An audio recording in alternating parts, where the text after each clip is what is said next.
Pengeluaran yang alasan untuk nyolong saya ingin dihentikan. Berdasarkan hasil survei, pemerintahan era Presiden Prabowo Subianto selama 100 hari kerja mendapat respon positif dari publik.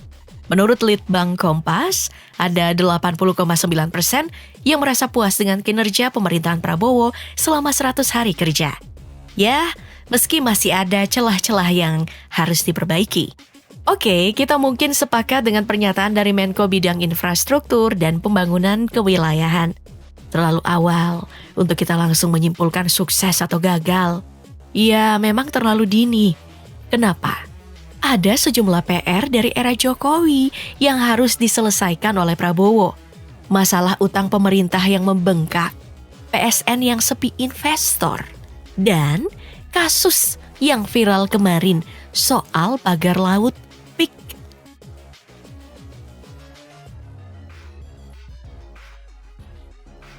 Kenapa ini disebut PR? Pertama, karena kita bisa memisahkan antara pemerintahan yang sekarang dan pemerintahan yang sebelumnya. Semuanya saling terkait. Nah, yang kedua, karena slogan yang diusung Prabowo saat kampanye, keberlanjutan, yang artinya utang Jokowi adalah utang Prabowo.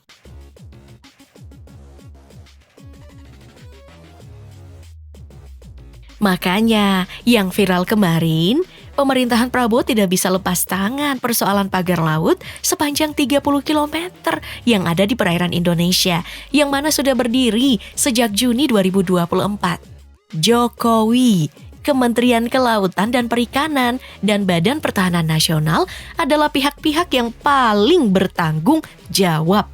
Kenapa? Karena pagar laut ini adalah turunan dari proyek strategis nasional warisan era Jokowi.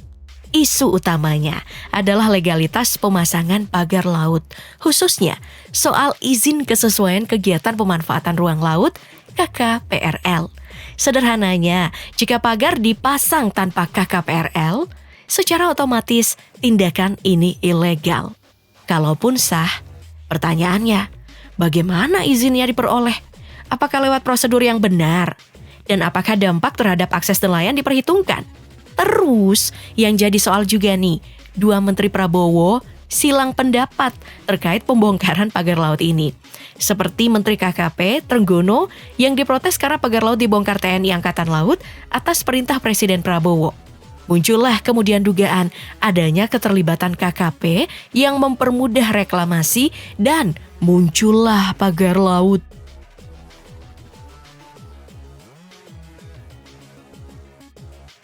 Belum lagi kalau kita bicara soal proyek IKN.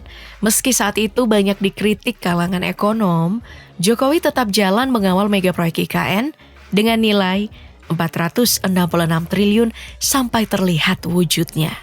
Investor asing yang diklaim antri masuk ke IKN, ya tidak lebih dari dongeng.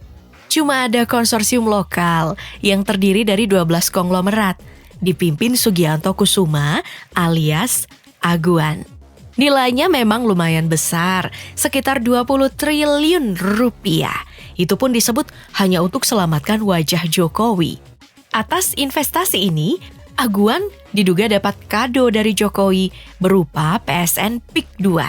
Dan sekali lagi, meski tidak ada investor kakap, Jokowi tetap kekeh. Bahkan pembangunannya dikebut biar bisa dipakai upacara peringatan HUT RI. Nah, bagaimana nasib IKN? Prabowo memang berkomitmen untuk melanjutkan IKN, tapi Prabowo tidak mau gerasa-gerusu seperti Jokowi untuk lekas pindah.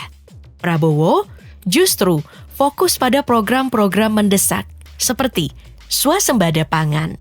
Buktinya, Prabowo memangkas anggaran untuk otorita IKN sebesar 4,8 triliun rupiah. Padahal, pagu anggaran yang diterima IKN hanya 6,39 triliun rupiah. Itu artinya sisa anggaran yang dikelola otorita IKN sebesar 1,59 triliun rupiah. Akhirnya apa? Proyek ini mengalami sejumlah masalah. Salah satunya banjir di Bandara IKN. Disebut kalau bangunan istana dan tiang bendera bergeser 7 meter dari garis sumbu kebangsaan aslinya yang butuh lagi nih miliaran rupiah untuk perbaikannya.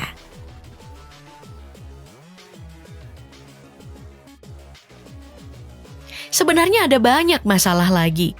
Semisal, soal tunjangan kinerja dosen di lingkup kerja Kemendikti-Saintek dari tahun 2020 sampai tahun 2024 yang tidak bisa dibayarkan.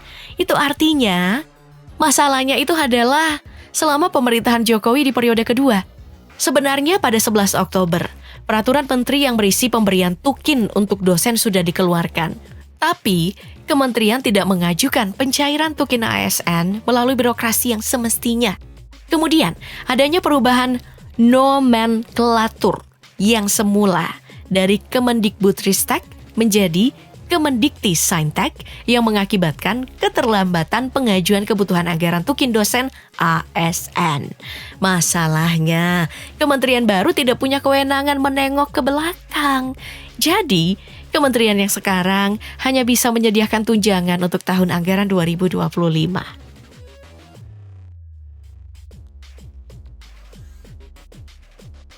Oke, sekarang anggaran-anggaran dipangkas.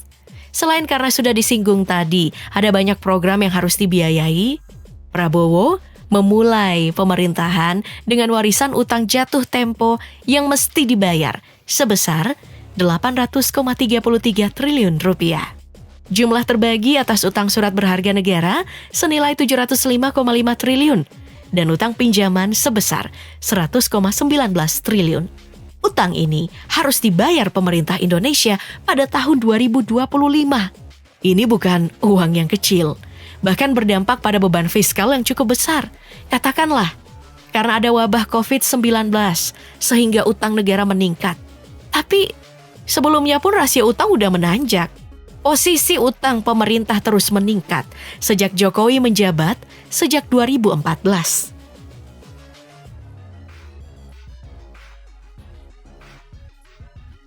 Yang jadi soal, era Jokowi, rasio utang meningkat, tapi pertumbuhan mangkrak di 5%.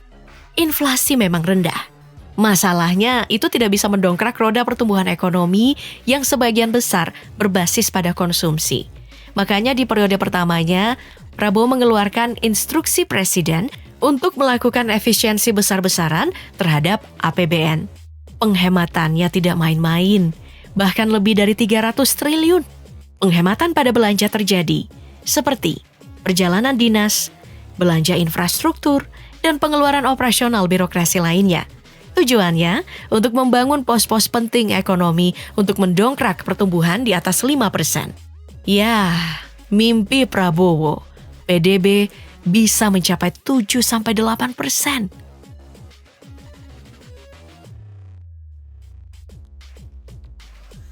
Yang menarik juga untuk kita bahas adalah soal proyek kereta Wush. Saat setahun beroperasi, jumlah penumpang kereta itu mencapai 4,65 juta atau naik 400% ketimbang tahun sebelumnya yang hanya 1,1 juta penumpang. Apakah ini sebuah pencapaian? Secara sepintas mungkin iya. Tapi yang mungkin tidak banyak orang tahu, nilai investasi proyek ini mencapai 86,5 triliun rupiah yang dalam perjalanannya terjadi pembengkakan biaya sebesar 27,09 triliun sehingga total investasinya menggemuk menjadi 114,24 triliun rupiah. Kejadian ini bakal menjadi bom waktu bagi pemerintahan Prabowo khususnya BUMN. Kenapa? Setelah kereta Wush beroperasi, utang sejumlah BUMN selaku pemilik saham KCIC malahan bengkak. Rutenya tidak ideal. Dari sisi bisnis juga tidak menguntungkan.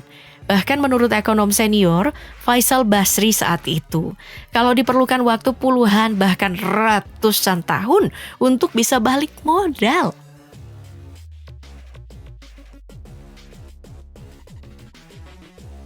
Tadi juga kita udah singgung ya soal dugaan Aguan yang memperoleh hadiah balas budi dari Jokowi.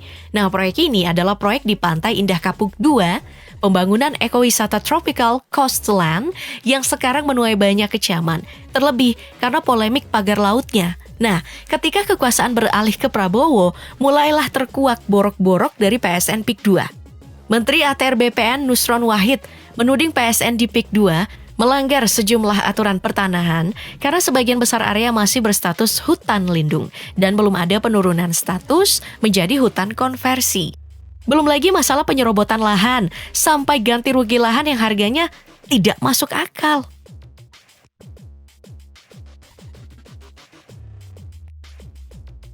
Ya, meski Presiden Prabowo berkomitmen untuk melanjutkan berbagai program pembangunan yang diwariskan Jokowi, beberapa warisan negatif Jokowi selama 10 tahun berkuasa adalah toksik bagi pemerintahan Prabowo. Untuk itu, APBN harus jadi trigger utama pertumbuhan ekonomi yang menyentuh sektor-sektor produktif, bukan menjadi pembentuk lapak-lapak baru korupsi politik dan manipulasi kebijakan. Pagar laut misalnya, ini adalah salah satu contoh bentuk capture state, di mana kepentingan swasta mempengaruhi keputusan negara untuk keuntungan pribadi. PSN untuk PIK juga adalah bentuk lain dari capture state yang bertentangan dengan inklusi ekonomi dan ekonomi Pancasila. Mencari keuntungan dengan menafikan sisi-sisi kemanusiaan. Untuk itu, pemerintah harus segera mengambil langkah korektif untuk memastikan kabinet mereka tidak hanya menjadi simbol representasi politik, tetapi juga motor penggerak yang efektif bagi pembangunan bangsa kita. Tantangan besarnya adalah mengubah struktur yang gemuk ini menjadi mesin pemerintahan yang efisien. Tapi tanpa ada perbaikan dalam tata kelola dan koordinasi antar kementerian, seperti yang terjadi dalam kasus pagar laut di Tangerang, resiko inefisiensi dan ketidakpuasan publik itu akan terus meningkat. Ini tentunya akan membuat tingkat kepuasan akan kinerja pemerintahan Prabowo itu menurun. Dan juga langkah cepat dan tegas diperlukan untuk memastikan bahwa janji-janji besar dalam kampanyenya itu dapat diterjemahkan menjadi kebijakan yang nyata dan berdampak. Efektivitas kabinet juga perlu dijaga agar tidak terganggu oleh dinamis politik internal. Dengan begitu, masalah-masalah lama yang jadi warisan di era sebelumnya bisa diatasi. Tentu kita berharap